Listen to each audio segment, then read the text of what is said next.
And that's why I wanted to get you on this podcast. Everybody's trying to play miracle golf out there. This miracle, like every shot has to be a miracle. And you're sitting here saying, man, just hit the shot you got, play the one that's in front of you, be smart about it. The only man that's got the same move with every club. I'm the only golfer with the feeling of greatness. I'm the only golfer living that's got the master move and the feeling of greatness.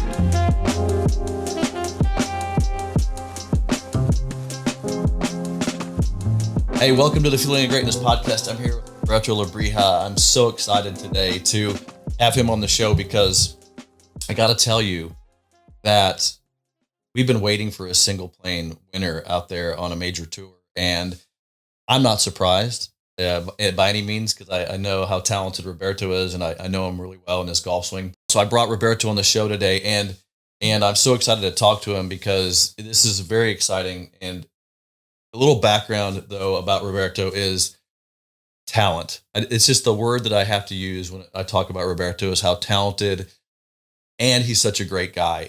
You got the combination of two very important things to me are not only an incredibly great golfer, incredibly talented person, but a great person and human being. So, Roberto, thank you so much for spending the time with us. I know you're busy. I know you have to get to it. You probably playing a practice round today. Are you there playing a practice round? Yeah. Well, I played a couple practice rounds these few days, so I'm only going to play 9 holes today. So I got some time. Oh, you've played the course probably before. Yeah, it's my it's like my weekend home course, so I know it better than I know my own hands. So, yeah, sometimes there's more pressure when you're on your home course because you expect a birdie every single hole. So yeah, no, so gosh, fill me in because we haven't had a chance to talk much. I know texting all week. You played well the first round. I know you had a lot of confidence going into the last couple of rounds. Is that the course? I had a question. Is that the course you shot 62 on last year?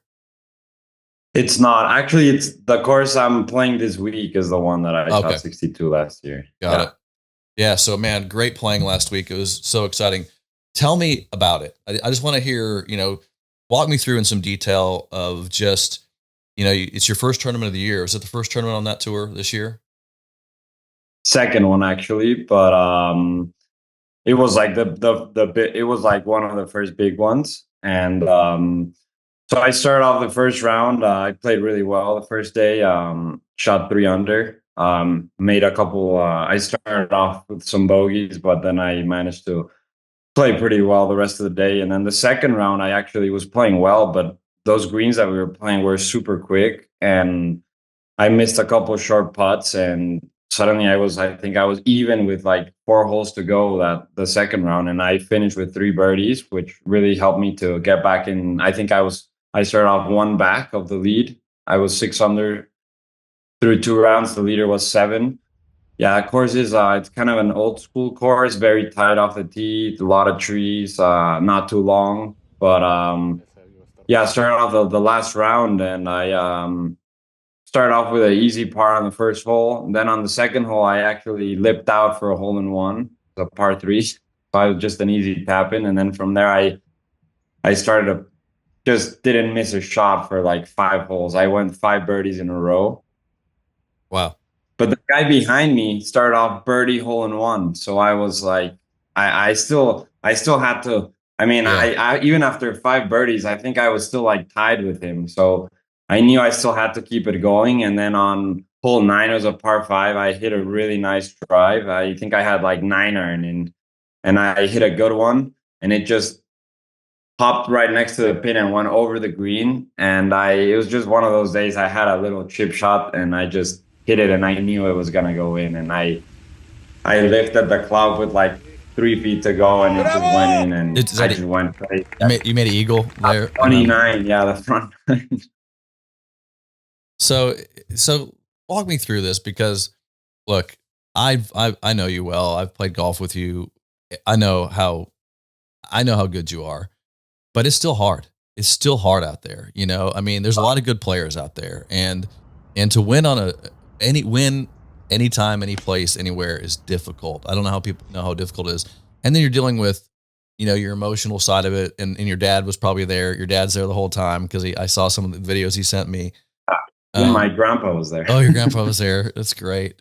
it's just hard. It's hard to win. So, I mean, and I know right now you gain a little bit of, it's like you have a little stockpile of confidence that you get from a win. And I know you're feeling a little more confident now. And I think it's great. I think it's just going to be a momentum builder for you. Now you know you can do it. Now you know what it takes. Not that you didn't know what it took before, but it just getting over that hump, you know, little, because last year you played really well. I mean, you had I mean, in the Mexican tour, the season starts kind of it has a weird schedule because it starts in August and it goes from August till like June. So technically this tournament I won is still part of the season that started in August. And before this tournament, I think I played like 5 tournaments, and in all of them I'd been in the lead, and I wasn't able to capitalize. There was a tournament in like November. I had a 2-shot lead with like 5 holes to go, and the other guy made like 3 birdies and just flipped me.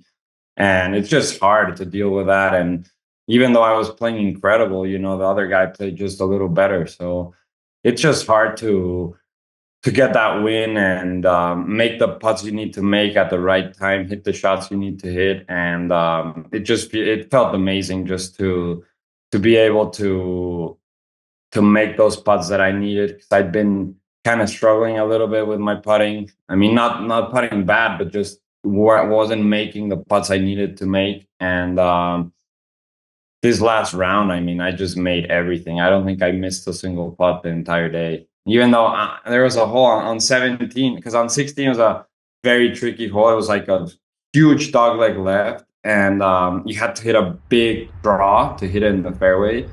And I thought I hit it perfect. And I mean, I was 9 under by this point in the final round, and I thought I hit it perfect. I even club twirled it and everything. I went and I started looking for my ball, and I couldn't find it. And I'm like, where is this ball? And apparently there was like a hanging branch, and it like hit the branch and it went in the water. I had to drop from like 230. I had to hit like a 70-yard hook to just get it back close to the green. Somehow I did it, and I ended up like right next to the green and chipped it close and made the putt. And then on 17, I knew the guy behind me was playing really well, so I knew I kind of maybe needed one more birdie. And then on 17, it was a par 3. I hit a really nice shot, but it spun back to the front. Like I probably had like a 15-footer from the fringe, and I just putted, and it just went right in the middle of the hole. It was pretty crazy, yeah. So that was final round. You hit it in the water in the final round on 16. Wow. Yeah. I mean, it's like that, the adversity that happens, and you hit a good shot, and it went in the water, and that's what's so tough about it. And then being able to mentally compose yourself to not only you make par there because you dropped and made par there. Made bogey. Oh, you made bogey there, and then to make birdie on that next hole. That's tough. That is tough. Yeah. Congratulations. That's a big deal. That's just being able to do that, because I mean, I've been there, and it's just the composure it takes, because when that ball's in the water, you're like, really? You're like, I mean, you're going to win by 5 shots if that doesn't go in the water, So yeah. It was the good thing was that I knew that even though it went in the water, it was a tough hole, so I knew that even a bogey wasn't the end of the world. But I actually got lucky because we had no idea where that ball was, and no one saw it. All the gallery was behind the tee and in the previous hole, so no one saw it. Unfortunately, one of the guys in my group, we went back to, there was a little lake, literally like 100 yards behind of where we were looking for my ball.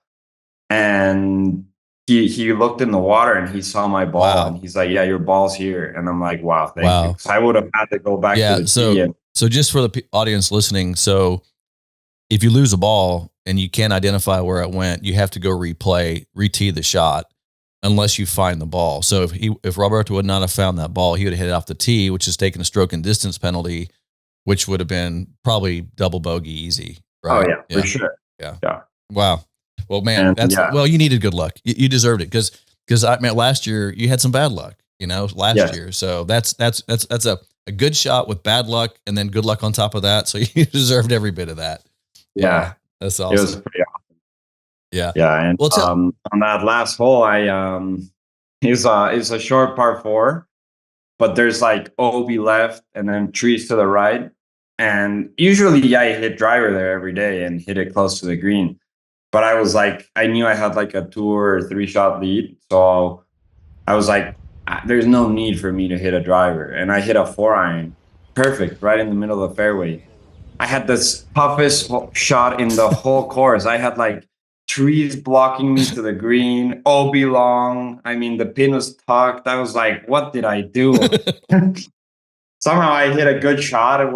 I got so lucky. Like, there's no shot. It went right through the branches, right, because there's a hanging tree by the green. Went right through like 1 or 2 branches, hits like right next to the hole, and then spins back to the middle of the green. Easy 2 putt to finish with a par. So yeah, it was. I think I deserved a little bit of luck because, Yeah, man, golf is a tough sport sometimes. Well, here's the thing I know about you, and one thing I really enjoy about you is your attitude and your sense of humility and your sense of comedic relief. Sometimes I just laugh at some of the stuff that you talk about on the golf course because it is so hard out there, and you have a great attitude about it. I mean, you can go out there and hit the worst shot in the world, and it doesn't really seem to bother you at all, you know. And I love that about the way you play golf, because I don't think I play like that. I think sometimes I take it myself too seriously, and I know when I competed, sometimes I put too much pressure on myself, and you have a really good, and maybe that's been part of our relationship. Me helping you with your swing has been, I've really enjoyed the fact that it really wasn't about, hey Todd, you know, help me fix my swing. It's really about, hey, let's just see if we can get better at this game, and we know it's a hard game, and let's just dial this thing in and close in on this gap of hitting a better golf shot, you know, and better ball striking, and you have definitely done that. I mean, I think the way you swing a golf club now, and you send me videos all the time. I mean, it's great. What do other players say about your swing out there? They actually like it a lot. A lot of the players, they tell me I have a really, really solid swing. Actually, there's some guys on the tour here that have asked me, hey, we're interested in maybe going to see Todd. Like, they all really like that I have a lot of space in between, like, my hips and my arms where they club. So there's a lot of space that I have, and I don't really have to jump at it or move out of the way. And I mean, one thing that I think that has really helped me is that I can hit shots now that I couldn't hit before. For example, before I couldn't really hit like a 3/4 8-iron or a half swing pitching wedge, because my swing, I used to always just try to hit a full shot, and I would have no control over those like 3/4 shots, which, for example, in this course were very, very key to giving yourself chances, because some of the greens were kind of soft, so they would spin back. Others were firm, so you kind of had to calculate all that. And yeah, it's just it's been a journey, but I really like the way I swing now, especially the fact that I don't have to think about my technique when I'm out there. Right. I just feel a nice setup, and then I just swing, and usually the ball will kind of do what I want. But I mean, obviously, I still miss shots. But yeah, and one of the things you were saying, for example, I started the tournament, first hole of the tournament. I hit it to like 15 feet for birdie. I putted it, it lips out, it goes to like 3 feet, and I miss it coming back. So I'm like, oh no, please no. But it's so, golf is such. I started the tournament with 6 holes without making a par. I went bogey, birdie, birdie, bogey, bogey, birdie. I was like, what is going on?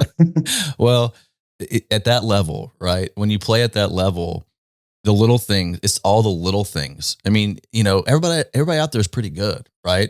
And it's those little things. It's overcoming that free putt on the first hole, and overcoming the fact that you're like, man, I just got to get comfortable out here, and then getting some momentum in the round, and then finishing the round and hitting a bad shot, getting a bad break, but still making a bogey. It's all those things, man. It's that minutia, just everything gets accentuated. I remember one time I was playing in the US Open qualifier, and I was hitting it really well, but I was just struggling out of bunkers. I mean, just hit it in a bunker, I'm making bogey or double. Greenside bunker. I just don't know why I couldn't hit it out of a bunker. And so all around, I just played away from the bunkers. I just aim it to the right side, aim it to the left side, you know.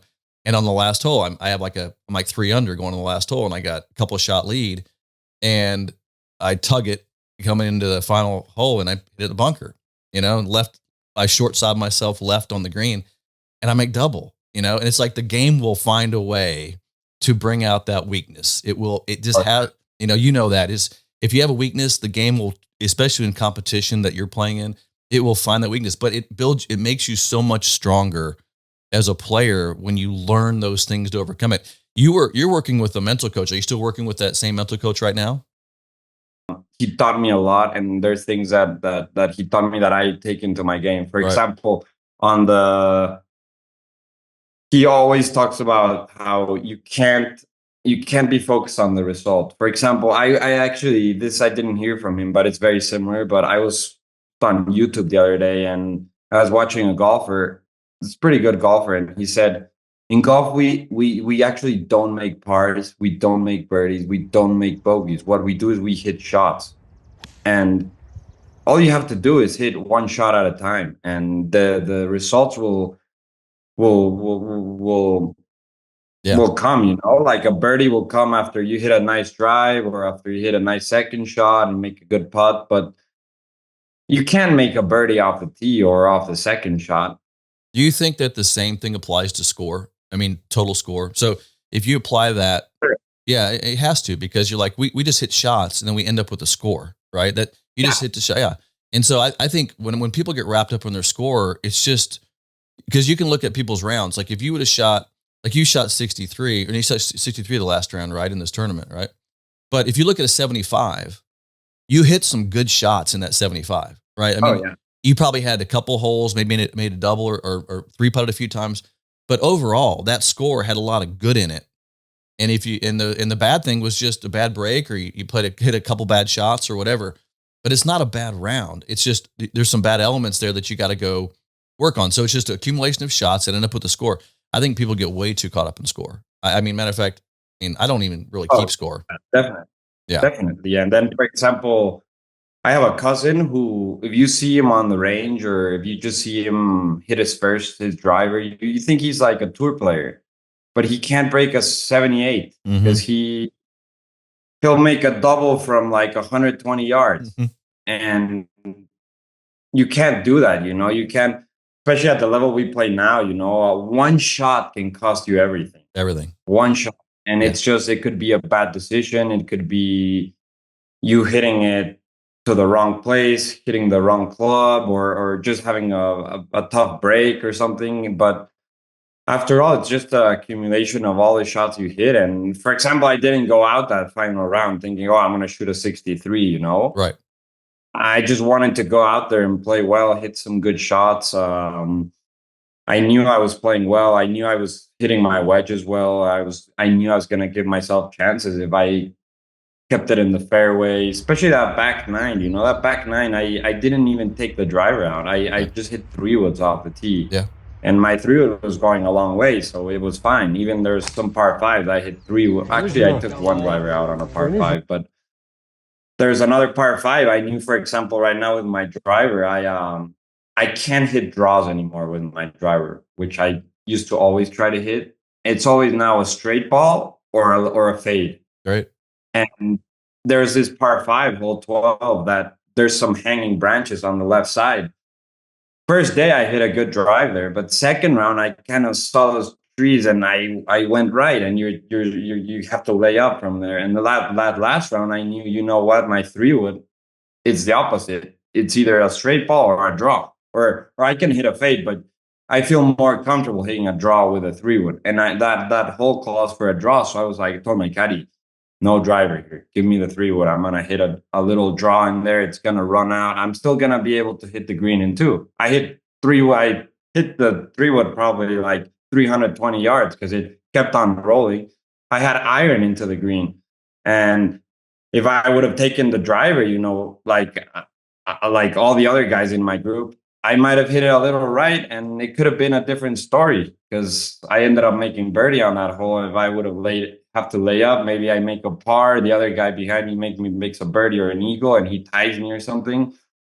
So there's sometimes some decisions you take are very important, and you just Well, gotta trust how you feel and what you think is best for that hole.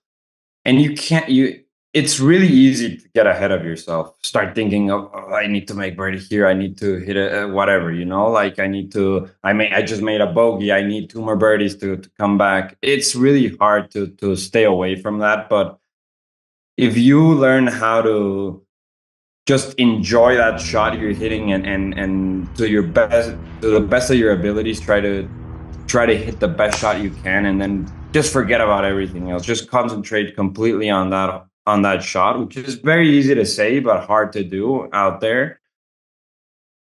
You're gonna do better, because your results are gonna be better, because like I said, the score is just a result. No one goes out there, and no, even Tiger didn't go out there and on the first round of the US Open say at Pebble, oh, I'm gonna win by 12. No, he just went out there, kept to his strategy, played well, made putts, and then at the end of the day, oh wow, I shot a 65, I won by 12. Wow, yeah, but it's a result. that's a great lesson. I mean, to me, you just refresh that, how important that is for me. I think everybody listening to this should take that advice, because it's a game where you just play the shots in front of you, enjoy that shot that's in front of you. I like that comment. Enjoy the shot that's in front of you. Yeah. Hit the best shot you can. And you're a master at that. I mean, that's one skill I've seen you really, when I've played golf with you, you play that shot. You just play that shot that's in front of you, and then you're like, okay, I let it go and I go deal with the next shot, one shot at a time. And you also have a real appreciation for you appreciate golf shots in a way that, Yeah. that, you know what I'm saying? You appreciate a good shot, and you appreciate even a bad shot, because you tend to learn from the bad shots or whatever. And you just don't take it that seriously. You don't overanalyze it. You just kind of go play the next shot. I'm so glad to hear you talk about the control you're having on the golf ball right now. The fact that the driver is staying, it's not hooking. It's you got a straight shot or a to the right, and I know exactly why that is so great. I love to hear that. And it sounds like you're able to control your distances with the shorter clubs with some controlled swings. I saw some of those swings, by the way, that your dad posted. Some of the 7-iron face-on views shots that he sent were just fantastic. I love that. So, man, I'm so proud of you. I really am so proud of you and what you're doing out there. So I'm excited for you. And one of the things that I want to add, for example, when I was really struggling with off the tee back a few years ago, I was still playing tournaments and stuff like that. So I'd hit one way offline. If you don't have that skill to move on and focus on that next shot, I would have probably been retired by now, because I would hit in the trees, and somehow I would forget about that 30-yard slice or 40-yard hook I just hit, and then focus on that next shot. And somehow I wasn't playing as well as I am now, but I would still somehow shoot some good rounds with terrible driving, but that was just because I knew that the next shot was important. For example, you'd see Tiger back in the past. He hit in the trees, and he'd have a 15-footer for birdie the next shot, because he'd hit a low slice or a high draw, and he'd hit on the green, and then some other guys that were playing with him hit the middle of the fairway and missed the green, and you're like, what just happened? Like, golf is a crazy sport, and it's one of the only sports where I feel like every single shot counts. Like, for example, you're playing, I don't know, soccer. You have a easy shot to make a goal. You miss it.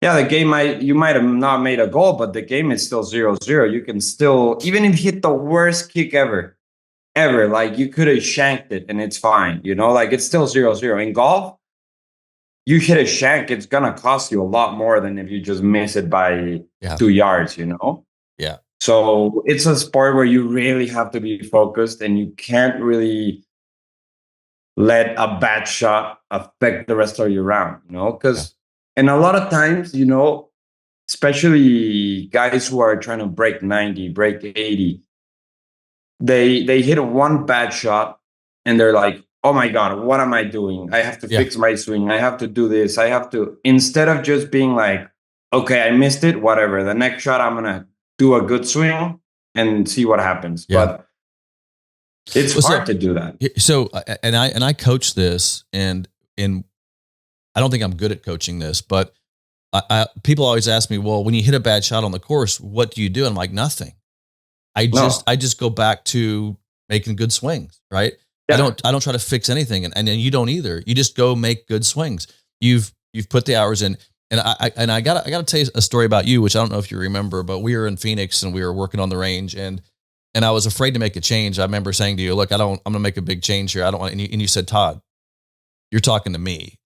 And what you meant by that was, I'll work through this. You just tell me what you want me to do, and I'll figure it out, because I'll work my way through it. There's a level of confidence that you build the swing. You put the time in, build the swing, and then you just go trust that and use it. Is it going to hit some bad shots? Yeah. Golf, you will hit bad shots. I hit bad shots. You hit bad shots. But you always know that the swing is there, and that you just get it back on track, and you just keep getting it back on track, and you'll hit some good shots, and you play it one shot at a time.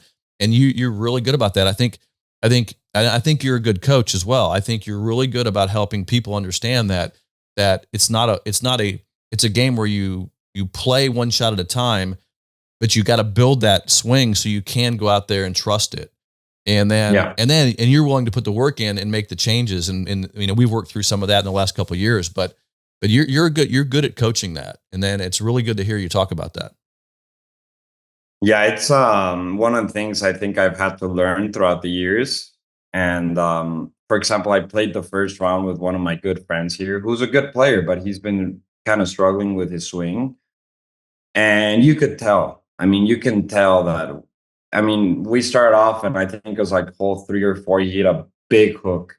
And I could tell that at that moment, his round ended, because he's golf swing, golf swing, golf swing. What I have to do? What did I do wrong? Instead of just, okay, I missed it, hit the worst shot ever.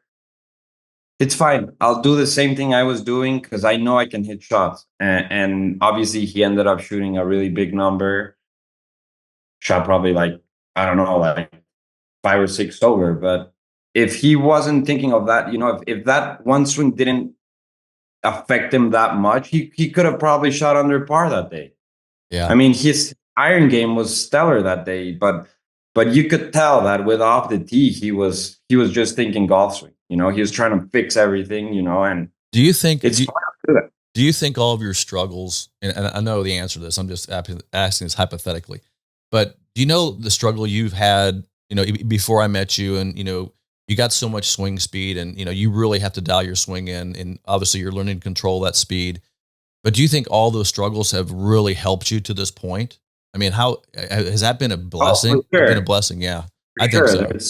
I mean, obviously I could say, yeah, you know what? Like, I wish I would have been on tour when I was 20, but if you don't learn from those things, and you don't think that those things have made you who you are today, and I mean, I could have maybe never struggled with my driver or with my ball striking, and maybe I would have never developed my short game, or maybe I would have never developed the attitude I had, or Yeah. you never know. So it's way better to think.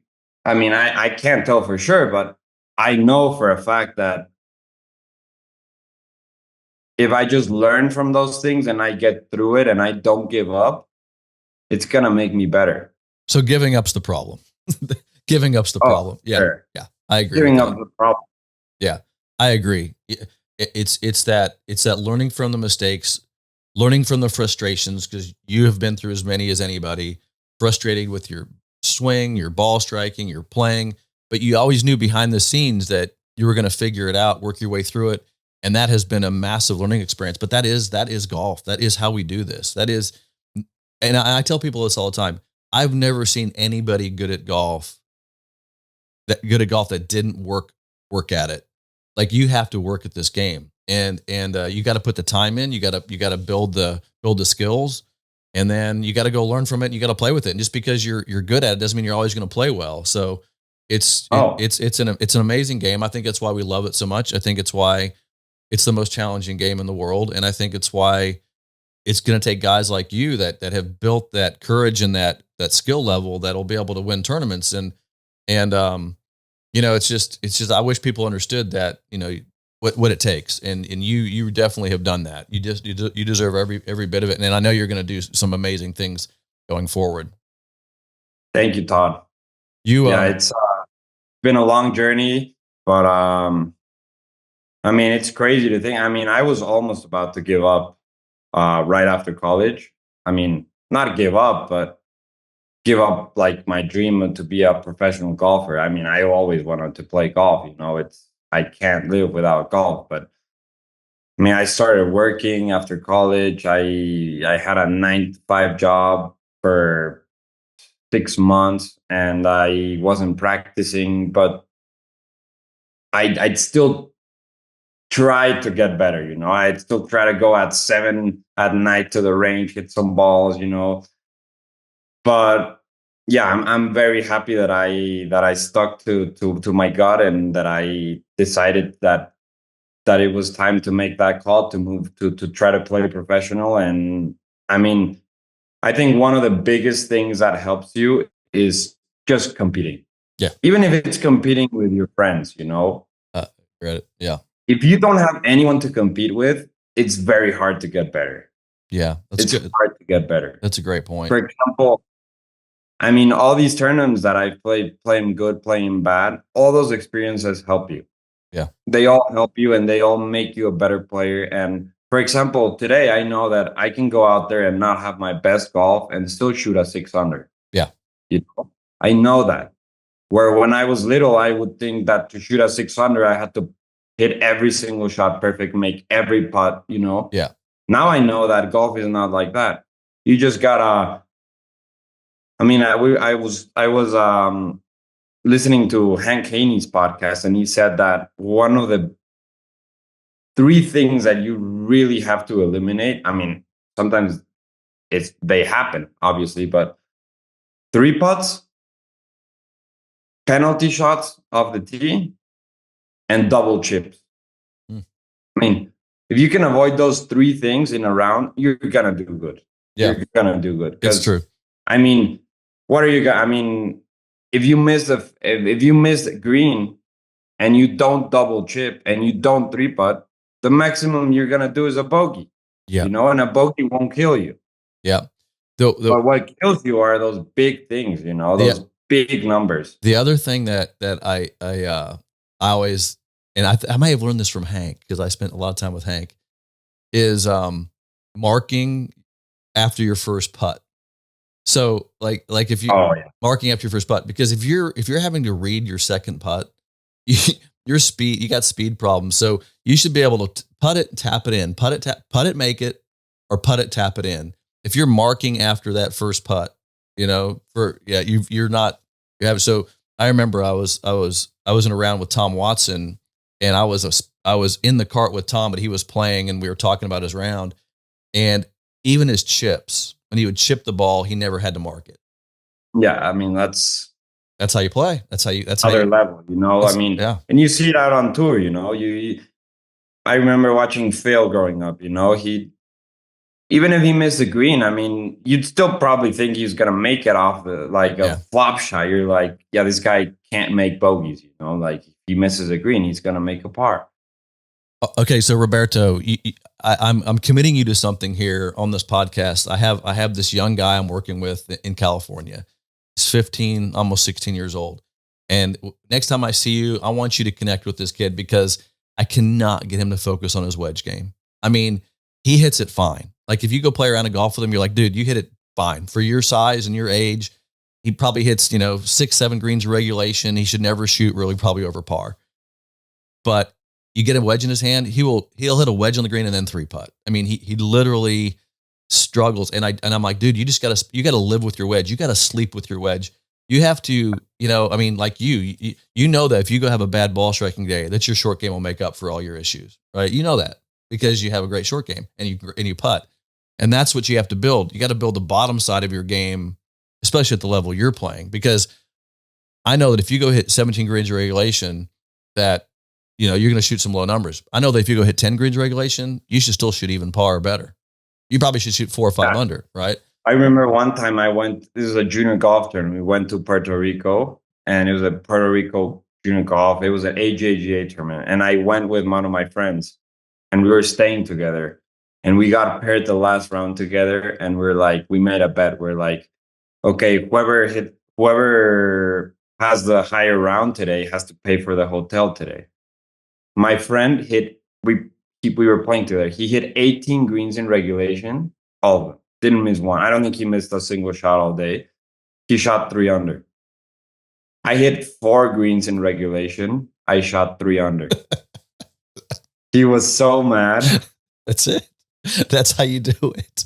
I wish people understood that it shouldn't really ball striking just put you in position, but you got to have a short game. Like one of the videos you have with Mo where he's hitting wedges. He says the wedge is the only club you don't have like a full swing, even if you're, for example, I don't know, even if you're hitting like a 3/4 8-iron, it's still almost a full swing, and a wedge, you have to have that finesse where you even have to control the trajectory. You have to think about the way it's going to bounce, and all of that comes by practice and by trusting in your wedges. And wedges are, for example, my cousin that I was telling you that he hits the ball great. He has an awesome swing. I don't think I've ever seen him hit a wedge close to the hole.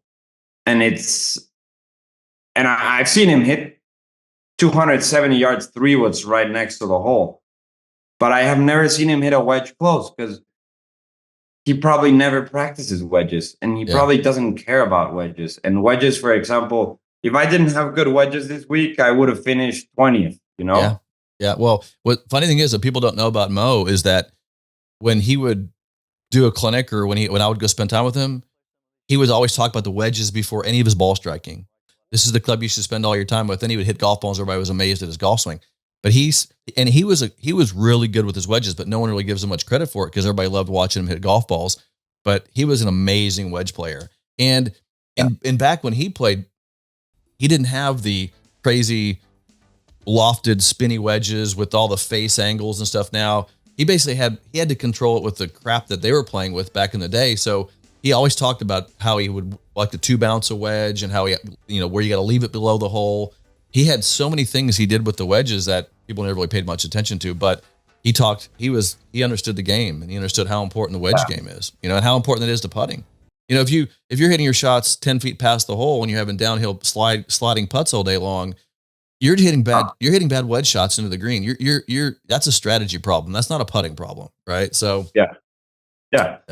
For example, at last round I was playing, on hole 14, it was a par 4, kind of tied off the tee. I hit a 3 when I tried to hit a little draw, and it just went straight, and it took a bad hop, and I was probably like 100 yards from the hole, but I was blocked out by some trees, and I had a decision I had to make. The pin was in a very tough spot, and I could have either hit it in between a small gap towards the bunker by the green, or maybe if I got lucky, bounce it up and go in the green.